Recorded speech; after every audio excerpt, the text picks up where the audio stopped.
Hello and welcome to my introduction to myself. So my name is Anthony Zortea. I am a fifth grade math teacher in the North Penn School District.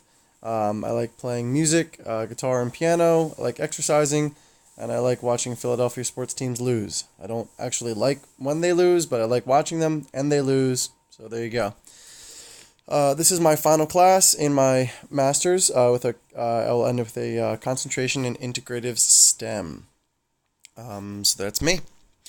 All right. So what's going to be the most difficult stage for me? I would say for me this would be identifying the problem. Not that I can't identify a problem, but rather that I feel like I'll have a hard time choosing which problem to put above the rest. Which one is going to give me, if I'm going to give the next 3 months to studying this problem, what will I be able to get the most out of? And once I pick a problem, will I actually just feel settled in going forward with this and staying instead of feeling like, oh man, I should have done, word problems would have been a better idea, or classroom management would have been a better idea. Will I be able to feel comfortable with the problem that I pick? So how do I feel about action research being part of a daily activity, and what are some difficulties with that?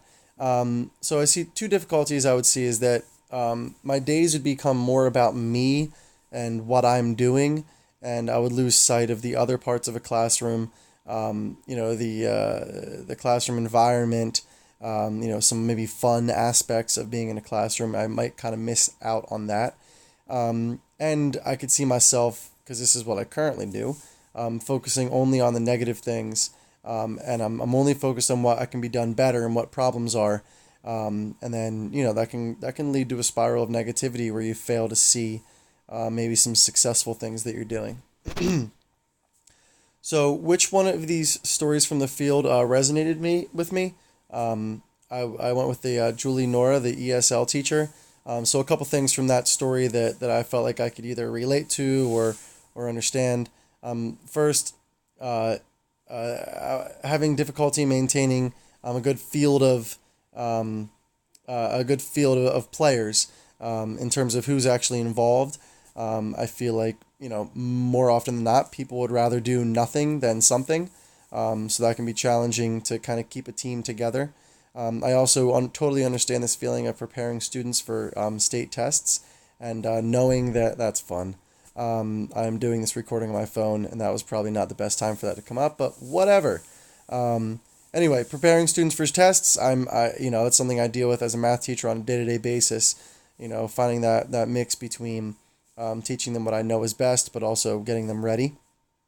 I also am interested when she talked about realizing the need for two types of people in the research, whether it was someone that was working in the trenches and kind of seeing what it is on a day-to-day basis, and also having the theoretical work in there as well, how those two things are needed. It's not just one. And last, she talked a lot about knowing her students, and saying, hey, if they did not complete all the standards on the test to satisfaction, instead of just knowing that they didn't do it properly, or they weren't meeting expectations, she knew exactly where they were. So I think that's really important and something that I try to focus on. So that's me, and I look forward to the rest of this class.